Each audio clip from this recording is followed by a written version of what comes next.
the Southern Ohio Farm Show. This is Gigi Neal of OSU Extension in Claremont County, Agricultural and Natural Resources Educator. I'm James Morris, the Agricultural and Natural Resources and Community Development Educator for the Ohio State University Extension in Brown County. And I'm Brooke Beam, the Ohio State University Extension Educator for Agriculture, Natural Resources, and Community Development in Highland County. And we will be your hosts for the Southern Ohio Farm Show. Hi, everybody. Aaron Wilson, OSU Extension climatologist here with a look at this week's Southern Ohio Farm Show weather update. I would imagine plenty of folks out there are really enjoying this balmy weather, this late summer weather that we've seen through much of the first part of November here. Temperatures really running well above average, as we can see here. We've had temperatures anywhere from 6 to 12 degrees above average over the last 7 days. You know, it was looking a little dicey as we came into the month of November, that first day, seeing some snow showers and snow flurries and very windy conditions and cold temperatures. But we really haven't looked back since then. And temperatures have been very, very warm over the last 7 days, with near record or record highs again in the 70s and 80s. It's a little bit different than what we've seen for the majority of of fall here over the last 60 days. We've been on a roller coaster of above average and below average, so we're pretty close to average as far as temperature goes over the last 60-day period. As far as rainfall, no rainfall really to speak of across the state this past week. That kind of ended a wetter period that we saw at the latter part of October. We've seen anywhere from 3 to 6 inches of rainfall across our southern counties here, upwards of 6 inches in these red shadings here across some of our counties. So very wet conditions in general over the last 30 days, but not this past week. Very dry and provided an opportunity, I think, for a lot of you to get out there, harvest the corn that seemed to take forever to dry down this season for sure. Now, as we look at the week ahead, obviously this is coming out here on November 10th, the evening of November 10th. We've got a strong cold front approaching the region. It's going to bring an increase of showers overnight tonight and gusty winds, and those rain showers are going to continue into tomorrow. We're looking at maybe a half inch, I think, across a lot of our area. Maybe some a little bit less, some a little bit more. And then as we get into the day tomorrow, rain showers will move out by afternoon. I think skies will start to turn a little bit, partly to mostly cloudy. Temperatures back into the 60s tomorrow. Much cooler temperatures move in for Thursday and Friday with highs in the 50s. That's about where we should be this time of the year. Overnight lows in the 30s. And then we're going to watch another system move in this weekend, probably late Saturday and Sunday. It could pull up some moisture from another tropical system, Eta, and that could bring a little bit heavier rain as well. So you can see the next 7 days, the Weather Prediction Center is calling for anywhere from about 3/4 of an inch of rain to maybe almost 2 inches for some of our southern counties here in Ohio. So definitely a wetter week this upcoming week than we saw last week. As we look through the third week of November here, pretty good chance of seeing above average temperatures for this period. The wetter conditions should be moving out, so will tend to be a bit drier than average over this period of November 17th through the 23rd as well. So hopefully that'll provide another great window for folks to get out there and continue to get that corn in out of the field. So until next time, please you all take care, have a great week, and as always, take care of yourselves, take care of each other, and we'll talk to you soon. Bye-bye.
Hi, my name is Gary Koifer. I'm with the Brown County Master Gardening Association as well as the Brown County Beekeeping Association. I was drawn to become a master gardener a number of years ago when I wanted to improve the habitat on my property for pollinators. Once I joined the group, I was delighted over the fact that it's a shared interest from the standpoint that The Ohio State University maintains a bee lab in Wooster, Ohio, understanding the importance of bees to our ecosystem. As a master gardener, what I've tried to do is educate people about the importance of the pollinators, and as we all know, one of the critical things that bees do is to pollinate fruits and vegetables, which attribute to about 1/3 of our diet. Another thing is to educate people about creating habitats that are suitable for bees, and more importantly, perhaps entertaining people with the idea of becoming a beekeeper. And that's the purpose of our video today, is to kind of give you a basic understanding of what's involved in becoming a beekeeper. To start with, let me give a little bit of history. Mankind has literally had a relationship with bees for thousands of years. It's first documented that on caves in Spain, there are depictions of, back then, people trying to harvest honey by the means of smoke in a very crude fashion as the bees would build their habitat within the cave walls. Later, the Egyptian culture was very much involved in beekeeping. It's well documented that they were the first kind of organized beekeepers, that they kept bees in like clay jars. It's well documented too that we've actually found honey in tombs. And they were one of the first societies that was really enlightened over the fact that finding some of the beneficial properties of honey, just like they used it for medicinal purposes. The bad thing about the relationship in all these time was that in order to harvest honey, it led to the destruction of the hive in most cases. As we became more of an enlightened society, people were studying bees, and finally a gentleman by the name of Lorenzo Langstroth came upon the concept of the bee space. He realized that anything that would be built to maintain bees must respect 3/8 of an inch to bee space. So he was one of the first ones to develop a manageable hive that allows us to harvest honey, do inspections with a minimal amount of harm to the bee. This principle and design came about in 1851, and to this day we've largely used this same design with some modifications. Let's kind of explain a little bit about Mr. Langstroth Hive. What is a bottom board, solid foundation for the hive to be structured on. It's advocated not to put this on the ground because in doing so, it's subject more to your back being strained to have to lift up, but more importantly, it's subject to predators like skunks and raccoons. So it's suggested that this be elevated at least 18 inches to make it both easier for you and less susceptible to pests. It's been changed in a way. In recent years, we've had to deal with Varroa mites. In 1987, these mites came from Southeast Asia, and needless to say, for the last 30 years, they've been quite devastating to bees. So we've kind of made a basic design change in the hive. Okay, instead of using the solid board bottom feature because of recent issues with the mites, we've gone to a screen board feature. And what this allows is that the bees will sometimes knock the very small mite off one another, and rather than land on a solid board only to attach themselves again, they will fall through the screen feature. And this allows several different things. The fact that there's a removable board here that we could coat with like vegetable oil, and as the mites fall off and adhere themselves to the vegetable oil, we can monitor the degree of infestation we might have in the hive. Secondly, this board also affords the opportunity to remove this to provide more ventilation for the hive. So this is our screen bottom board. The next addition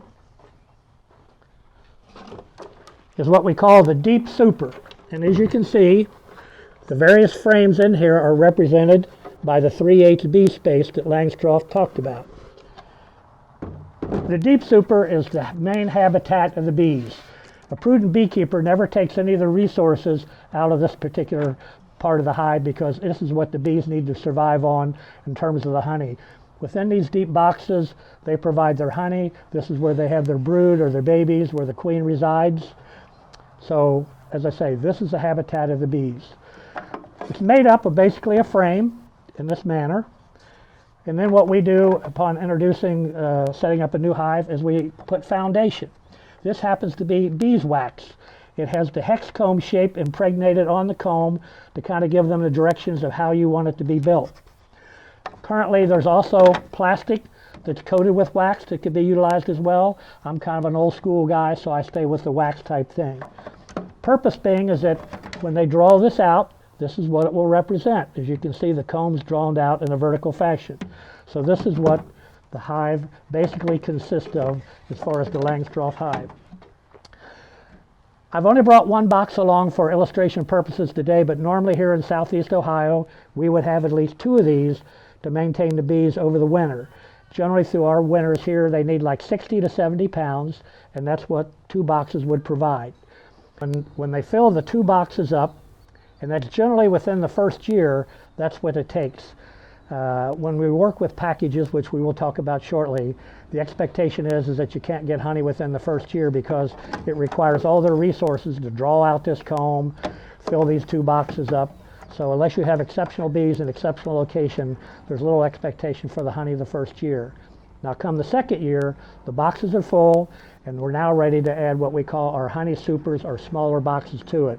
We normally wouldn't work with these for honey features because when fully loaded with honey, these would represent 70 to 90 pounds, and that's quite a bit to lift for most. One of the things we want to do prior to adding our honey boxes is our queen excluder. This is a device that fits above the brood boxes before we add the honey boxes, which limits the queen to stay within her domain down here. We don't want her coming up into the honey supers, as we call it, and laying eggs. And the honey supers are representative of the same design as the deep boxes. Again, we have frames with foundation in it, and upon adding them, when the bees have excess honey to produce, it is produced in these boxes, and it's these boxes that we harvest. You have the option of 2 different boxes. This is a medium, which would represent about 40 to 45 pounds of honey when fully loaded, and there's another one called a shallow, slightly smaller, that would represent about 30 to 35 pounds. What is additionally added is our inner cover, and our inner cover provides a gap above the top for moving around, 3/8 space. Also provides a gap at this point for ventilation, and that's critical for the hive, especially in winter. The fact that they're living as a cluster down there, warm, moist air is rising, it's critical that it come out the hole and be vented out here. And additionally, it provides another space for the bees to come and go as they might please. And the final conclusion is our inner cover top that fits on the top. Another option is our entrance reducer. And what this is it has various openings. When we first introduce the bees, we might want to close it down to its smallest opening. As they progress in size, we might rotate it to its largest opening. And then when they become fully developed in summer, we just simply might leave it off for them to have full reign of the open part of that. Now that the hive is established, people often say, well, what kind of tools are you going to need to work within the hive? The main tools that you're going to need is a smoker, a hive tool, a bee brush, and I like to use these frame extractors to make it easy to pull out. The smoker is a critical tool from the standpoint that the bees in their normal duties have guard bees at the front. And what the smoker allows us to do prior to getting into the hive, we'll put some puffs of smoke there to kind of disorient them where they can't communicate. And as we work the hive, we'll put some additional smoke in there, which again, somewhat disorients the bees so that we can go about doing our task without encountering a lot of the bees. So the smoker is critical for that. The hive tool is important because the bees produce a substance called propolis, which makes the hive very difficult sometimes to get apart. The bee brush facilitates just kind of brushing the bees aside. And again, the frame grippers allow you to kind of reach down as opposed to getting your fingers in there and being able to pull the frames out. So these are some of the critical tools that I feel that you would need. When it comes to personal protection gear, again, that's a matter of choice. Here's like the traditional veil that you see the old-time beekeepers wear. It kind of pulls tight around the chest and waist. I am not a fan of this from the standpoint if you're an active beekeeper. There's no doubt that at some point you will get bees in your bonnet, as they say. What I'm a larger fan of is utilizing what's called an inspector's jacket. And as you can see, the hood is attached to the back of the jacket. It's fully enclosed. And your level of comfort Depends on, what you need to wear. I mean, some people wear full suits. I feel comfortable enough utilizing an inspector's jacket with jeans with no holes in it, but I caution you not to wear dark clothing. Don't go out and work your bees like with black sweatpants or something of that nature, because the black is representative of an enemy like a bear. So try to wear light colored clothing. Make sure that everything is sealed up. When it comes to gloves, I'm kind of a practitioner of utilizing these rubber gloves. We do a lot of bee removals, our organization does, and so it just makes for less mess when I can utilize these rubber gloves and clean them, as opposed to the other leather type of gloves that are available. So this is what I kind of recommend as a minimum for basic protection equipment. Okay, people often say, well, I got the hive, I got my tools. How do I go about getting bees? Where do you get bees from? Well, by networking with a local bee organization, oftentimes they can highly recommend good sources for bees. And when you start out, most people will start out with a bee package. This represents 3 pounds of bees, roughly about 12 to 15,000 bees. Inside here, while it's in transit, is a can of sugar water, which will feed the bees, and the queen bee and her attendants. You might ask yourself, well, why isn't the queen bee in with the other group of bees? Well, in these large operations that provide packages, they have an operation in which they provide bees to the package on this side, and they produce queens separately over here. It would be too difficult for them to find the biological mother of these particular bees when assembling packages. It's just simply easier to do it this way. But each group of bees has a different pheromone or a different odor. So upon introducing this queen in there, if they were to do her and she wasn't in a cage, they might readily kill her. They soon realize they don't have a queen, but they realize they have one here. And so what we're going to do is introduce them gradually. While this package is in transit to you, they're getting kind of used to one another. And the way that I like to do the introduction is by 2 different methods. What we need to do is remove this. And upon setting up your hive, what you will do is take the queen out, take the sugar water out, it's no longer needed. And what we're going to do, we can do this by 2 different methods. One, this queen package here, queen cage, has a little sugar cube at one end. And so what you will need to do is remove the cork and expose that sugar cube. And what will happen is in the following days, the bees will eat this away. Meanwhile, they're getting used to one another, eat the sugar cube away, and eventually release the queen. I want to caution you about the fact that I position the hole on top for them to release her. If it's upside down, there's always the chance that even once they eat the sugar cube, that perhaps one of her attendants has died and blocked the hole. So I make sure that it's on top. So what we will do is we will remove some of these frames, and we will simply position her after we expose the sugar cube to hang in here where she's at. Then we can do this one of 2 ways. We can simply remove some additional frames at this point, and we can take the bees in there and we can kind of violently shake them down in there and reassemble the other frames, or we can kind of do it in a passive way. With the lid removed, what we could do is simply set the box down in there, and at this point simply close it back up and they will come out of this. It's recommended if doing this type of installation, leave them alone for at least 5 days. Don't go in there and intercede to do anything for at least 5 days to allow them to go about what they have to do. At the end of 5 days, we go back, the queen is out, we take the box out, we reinstall our frames again back in here, and that's basically how we do this. There are other options to getting bees. As I say, this is a package. Another option would be if you were to buy from a bee person what's called a Nuke Box, or the nucleus of a hive. And what a nuke consists of is basically a smaller version of this. And what it will consist of is 5 frames that are in here, just like the hive, but these are established. These frames are fully drawn out, the queen is in there laying, and you've got basically the start of a hive, 5 frames already. There's literally thousands of eggs in there ready to hatch, all that stuff. So upon buying a nuke and installing it, there might be a good expectation you could get honey because you're so far along in this process. The difference being packages as of this year, 2020, $125. And purchasing a nuke of this type, it costs about $150 to $175. But you're way ahead in terms of, as I say, the queen is there, she's laying, she's been accepted, and you're well on your way to start doing that. Other ways to get bees, swarms. Local bee organizations often have swarm lists like ours do. Here in southern Ohio, late April, May, and June, bees have the propensity to swarm. It's just a natural way that they propagate themselves.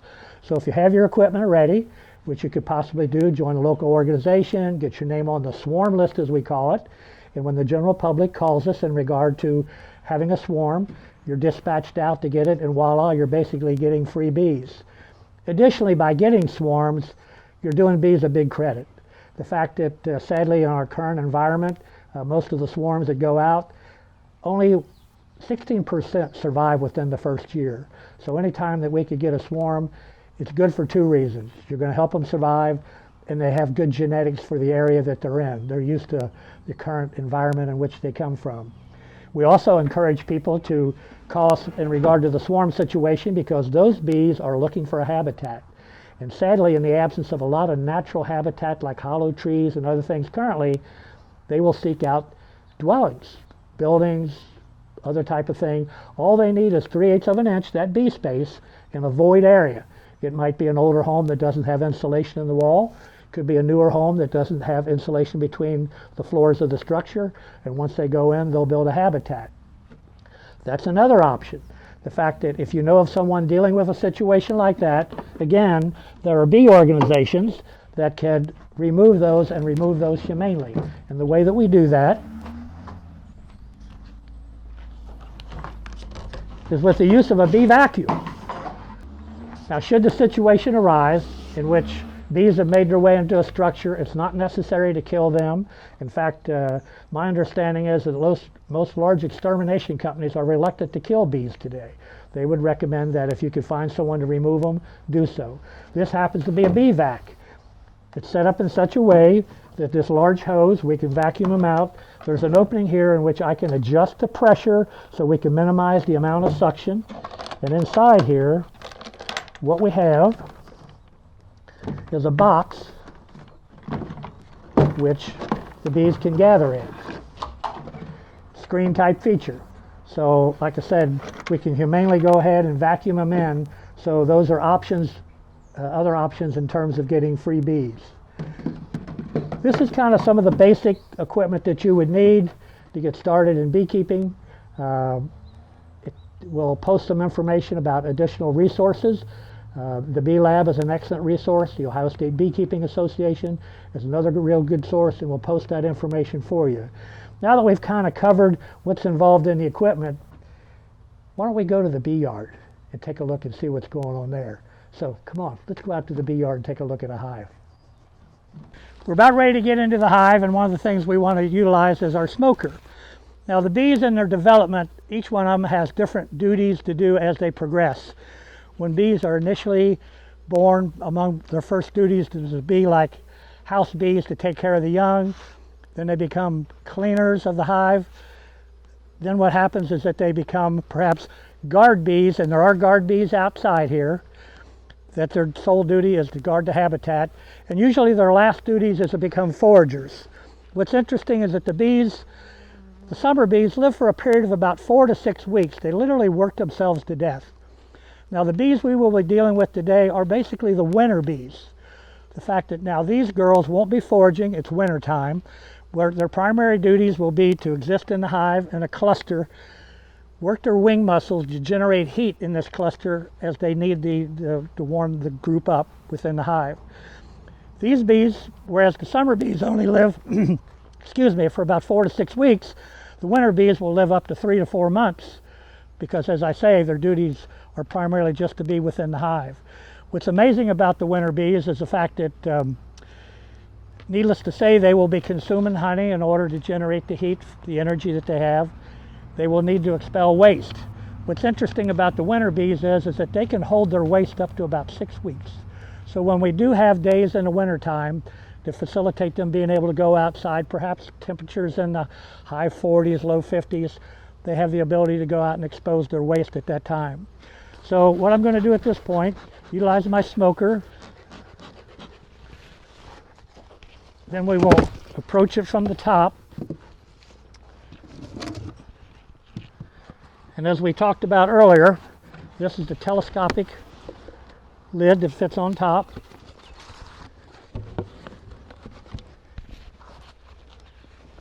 And here's where I have to utilize.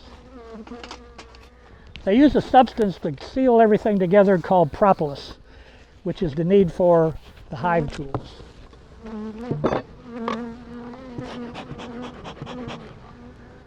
As you can see here, we have some bees on here. Now this is some pollen patty that I am feeding them, giving some supplemental feeding. And here you can literally see the bees are here on the top. So these girls here I'm going to smoke. Now the prudent thing about doing an inspection is that you want to start at the outside. You never want to go in the middle and pull these frames out within the middle. The danger being you have no idea where the queen is at. Should she be on one of these frames and you simply pull it up, you would perhaps do what we call rolling the queen and killing her.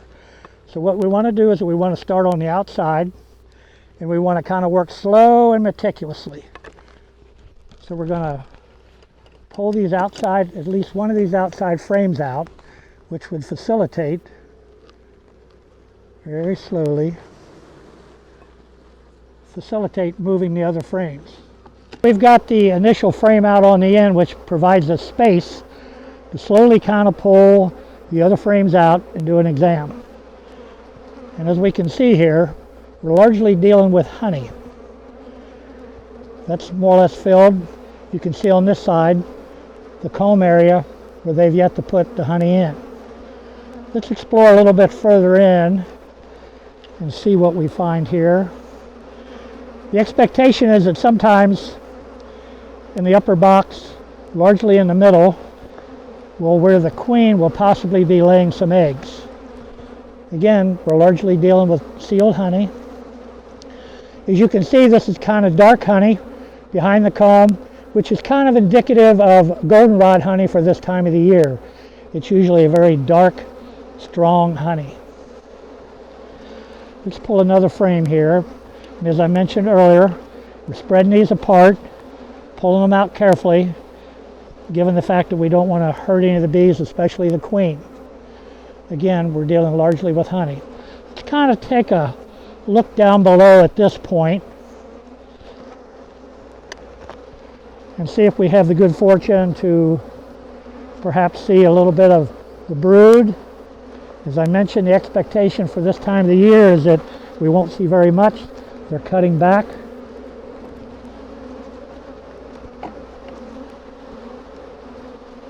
So we'll get this back together.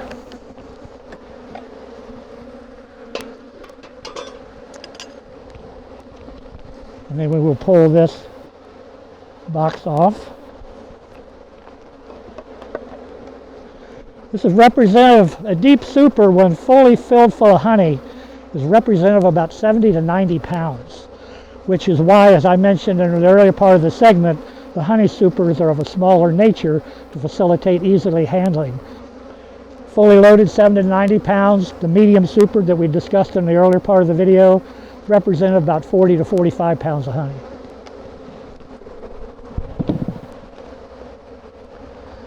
So once again,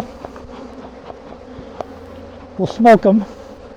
Like I said, given the scenario today being a fall day, kind of cool temperatures, we're dealing with the majority of the hive. Warmer day, more for them to forage on, we wouldn't be dealing with quite as many bees.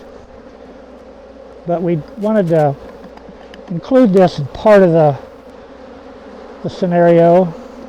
But as I say, normally you would not be dealing with this type of many bees.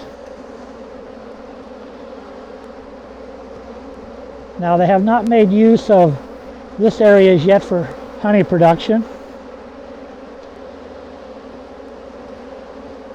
Getting here a little bit closer where normally the queen would be. Again, we're finding honey.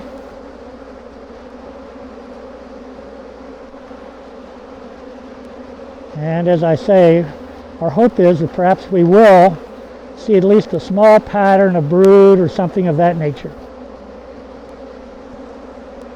Again, honey. But we're right now in the middle, and perhaps we'll be lucky enough to find something, which we are. It's not very large in pattern, but down here you can see a difference in coloration, which is those are representative of baby bees. Here's another area. You might notice these bees right here if it shows up in the video. They've got yellow pollen on their legs. They've been out harvesting. Representative of, right along there, representative of probably the goldenrod pollen. As I mentioned before, when I see them bringing it in, it's indicative of the fact that that is the food source for brood or babies, which tell me they have some in there. An ideal scenario in the spring of the year when I'm looking for a very proficient queen is that this brood pattern would largely cover this frame. In fact, the ideal scenario is a large brood pattern here, followed by pollen right around it, which is a ready source of food for the brood, then followed by honey around that. This is indicative of, for this time of the year, a so-so queen. As I say, she's not laying a lot. Had this been early spring and summer, she's capable of laying 1,500 to 2,000 eggs a day. So we would look for a large full pattern. If we found in here that these eggs were laid in a very random pattern, that would be indicative of a poor quality queen, and we would want to take some measures to replace her. Again, not a lot of brood in here, but as I say, it's fall, they're cutting back on production. Let's just take a look at one more and see what we might find. What's interesting is the fact that the makeup of the hive at this time of the year, fall, is all girls. The drones of the boys at this point have basically been expelled from the hive. The only function that the drones provide is mating of the queen if and when it's necessary. And insomuch as that we're going into winter, there won't be the need for mating. With limited resources, the girls basically expel the several hundred drones that they produce every year from the hive. They cast them out. So you say, well, what do they do next year? Well, what they do is they will simply enlarge some of these cells, and as the queen goes around to lay, she realizes that's a larger cell, which is indicative of putting a drone cell in there, a drone egg in there.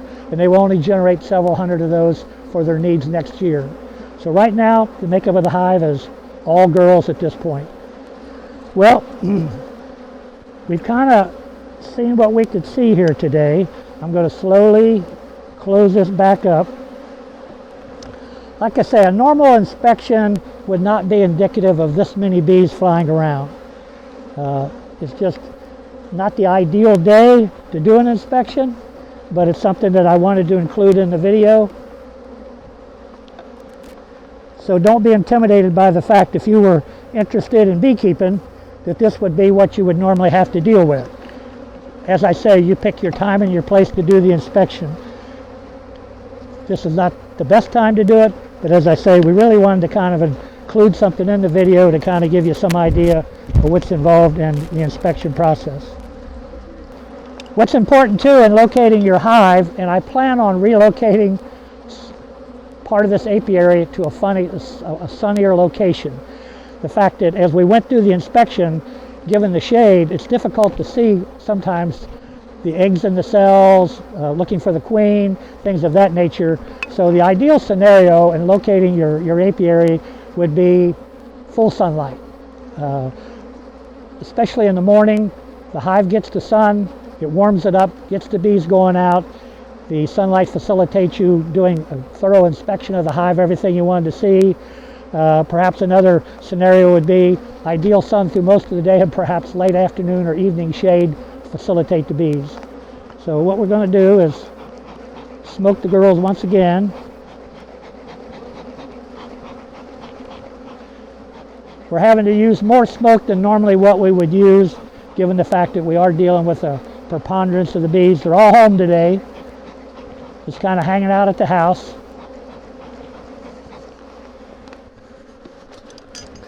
And we will simply put the deep super back on.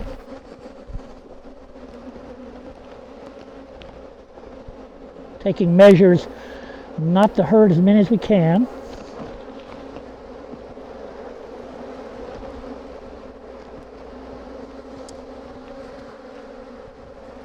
Kind of shake these girls off. What I like to do is kind of slide things back on so we don't harm as many as possible. Do a little shaking, gets them off.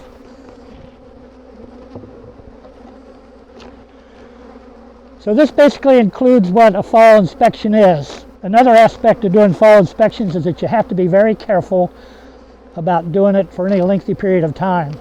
I have a number of other hives here in the apiary, about 12 of them. If you expose this hive for any length of time, and given the fact that there are very limited resources right now for the bees to take advantage of, they are notorious for robbing. Other bees will suddenly come in here, realize a resource is here, go back and get the other bees, and literally within no time at all, this hive will be inundated with tens of thousands of bees basically trying to steal their resources. So again, when doing fall inspections, try to limit the amount of time that you do it so that you don't facilitate robbing. I hope this is of some help to you today about beekeeping. It's a wonderful hobby, so hopefully you'll be interested in pursuing it. And as another aspect of the Master Gardening program, and what drew me to it was that I wanted to learn more about what I could do to help pollinators. And it's been very beneficial to me. So hopefully you could combine the interest of becoming a beekeeper, but if not, at least providing those resources that bees need for sustaining themselves. Thank you very much for watching the video today.